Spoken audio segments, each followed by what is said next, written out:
son. Gentlemen, behold your mother. You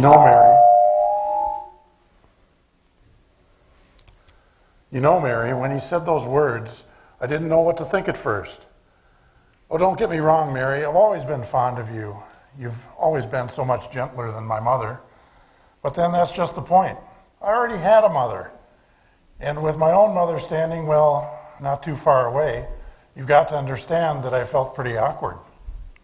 Awkward. I certainly know that feeling when it comes to my son.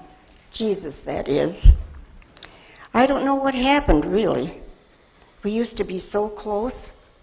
I remember when he was a young child, his eyes had such a sparkle. When he discovered something new, he'd always share it with me. He liked helping me around the house, too. Of course, when he got a little older, he would spend more time helping his father with the carpentry work. That didn't bother me. I expected that. He needed to learn the trade, and he learned it so well. I don't know what I would have done without him when his father died, and now I've lost him too. You know, Mary, this has all been hard on you, I know. Yes, it has. Anyway, as I was saying, he grew up so fast after his father died. He helped with all the things his father used to do. I was glad then that he grew up fast. Later, it didn't seem so wonderful. More and more, his mind seemed to be on things away from home. There was a lot of tension between us. I guess I always knew that one day he would be leaving home, but I didn't know how hard it was going to be. He would be gone for so long. Then I learned that some of the things he was teaching were making people angry. People talked about how much danger he was in. As his mother, it frightened me. So I got the family together and we went to talk to him. I wanted to convince him to come home where he could be safe. I know I probably shouldn't have interfered, but what he said then, that really made me feel awkward. He said, right in front of everybody, "Who is my mother and who are my brothers?" And then he stretched out his hands towards you, John, and the others, and he said, "Here are my mother and my brothers. For whoever does the will of my Father in heaven is my brother and sister and mother." Talk about awkward. I felt like falling into one of the cracks in the street. At the time, it felt like he cared more about his cause than he did about his family. I didn't really understand the cause at the time. I can't really say that I understand it even now. I'm sure it was awkward for you, Mary, but I know he didn't mean to hurt you. He just had to break away. I'm sure he would have liked to have stayed home with you, but in order to accomplish his mission, he had to leave behind the things that were safe and comfortable. It's easy to leave behind that which you no longer need or care about. It's much harder to leave behind what you still give you warmth and security. Maybe that's why he demanded that his disciples be courageous enough to leave behind their fathers, mothers, sisters, and brothers. Only then could he know that if they were as dedicated to their mission as he was, it wasn't that he loved his cause more than he loved his family. He just knew that only through accomplishing his mission could he best love his family and every other family as well. Yes, I'm trying to understand that. But right now, I think I would have traded it all. The angels, the star of long ago, and this mission you keep speaking of, just for the chance to have my Jesus as a normal son who was still alive. I reacted differently to his words. I'd always felt so close to Jesus. It seemed to me that we were kindred spirits. We were both dreamers. It was never like that with James and me. Oh, James and I are brothers, and I do love him. But we always fought so much. You know how brothers sometimes are. I certainly do. It always seemed like James and I were competing. It was never like that with Jesus. I always felt that he was more like a real brother should be. When Jesus talked about us being his brother, sister, and mother, well, it just confirmed what I was already feeling. I hope you still don't feel hurt by that. Not anymore, John, my son. As I said, there were times when I felt like Jesus no longer cared about his family. But when he called you to be like a son to me, then I knew. Not only did he love humanity in general, but he still loved me. He cared about my welfare and what would happen to me after he was gone. It was hard to say whether my tears at the time were because of his suffering or because I knew that he cared. John, I know how much you meant to him. You were like a brother to my Jesus. I'm proud to call you my son. In so short a time, I've come to prize our relationship too, Mary. Oh, I still love my mother, Salem, but she has done so much for me, as did my father, Zebedee. But Dad never really understood me. We were wealthy fishermen, and he couldn't understand why James and I would leave the business to follow some poor wandering rabbi. And Mom has always pushed me so hard. I still remember how she goaded James into trying to get Jesus to give us favored positions in his kingdom. Well, she meant well. But I'm so much more myself with you, Mary, and we have our love for Jesus, which binds us together. Yes, it does. And I think that's why his words from this cross were so important, not just for us, but for others who might be like us.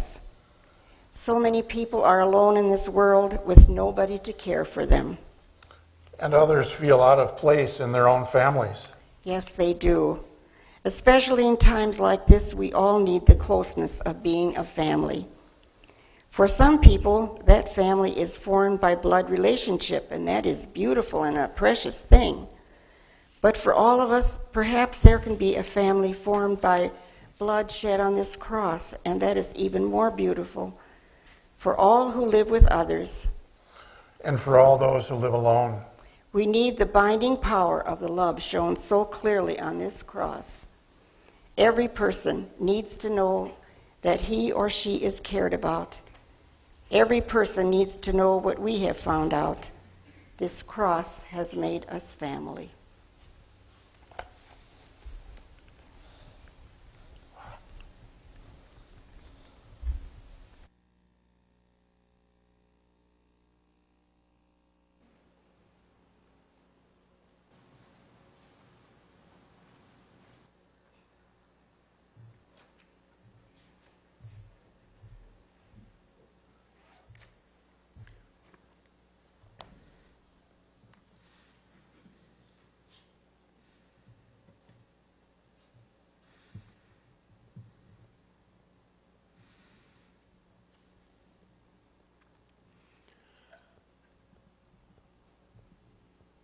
When you lose somebody close to you who dies, there's part of you that is gone.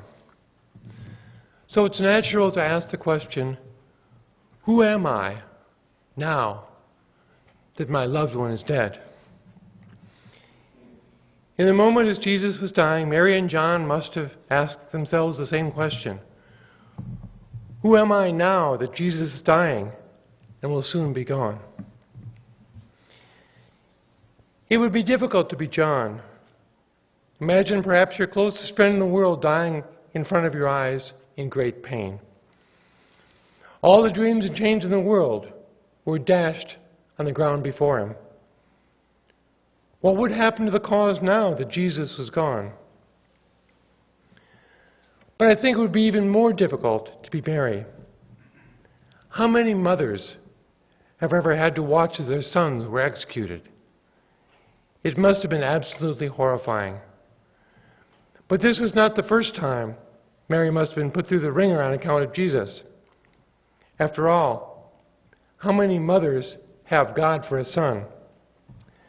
Think for a moment, just for a moment, what it might be like. Jesus must have been hard to raise. Can you imagine having a child who never sinned, never did anything wrong? All of us have moments when we feel that we're not a very good parent. But I'll bet that Mary had a lot of them. Or maybe not. After all, Mary had been chosen special. God had made her the mother of Jesus.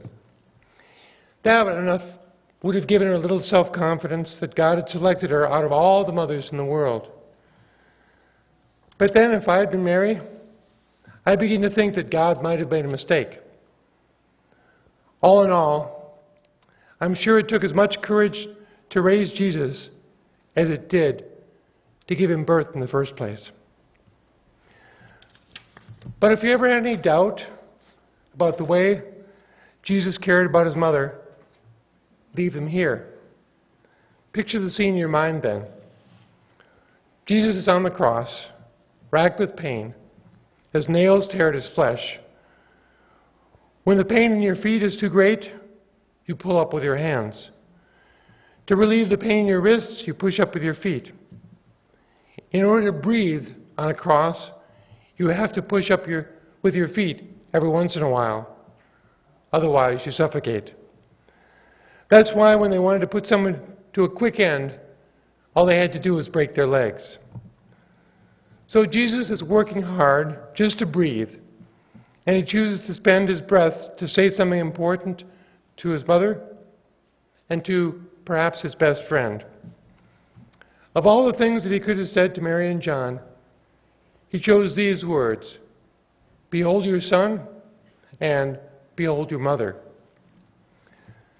These are words that are designed to help ease the hurt that his loved ones were feeling. Even to the last breath then, with his agonized, dying gasps, Jesus chose to speak words of comfort, not of anger, not of pain, but words spoken with care to start some healing that will last a lifetime, long after he's died.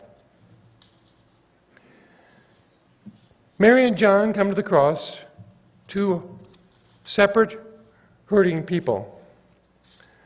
They leave the cross united as a family. There's something unique Jesus did with Mary and John with just a few words. Or is it unique? After all, we Christians talk about the family of God being one family. In some way, the cross unites all of us Christians. Through the power of the cross, we are family. All of us, with God our Father and Christ our brother. Because of what Jesus did at the cross, we have been grafted back into the family of God. It changes everything. It changes how we feel, certainly. We are sure of going to heaven when we die. But there's a big difference between saying we're family and acting like it. And so I leave you tonight with a couple questions to ask yourself. How have I treated other Christians like family? And how have I failed to treat others like family when Jesus calls me to reach out to others? For we Christians are not just a crowd of people looking at Jesus. We Christians look at each other too, for we are a family. Such a gift Jesus gave John and Mary. Such a gift Jesus gives us by his dying.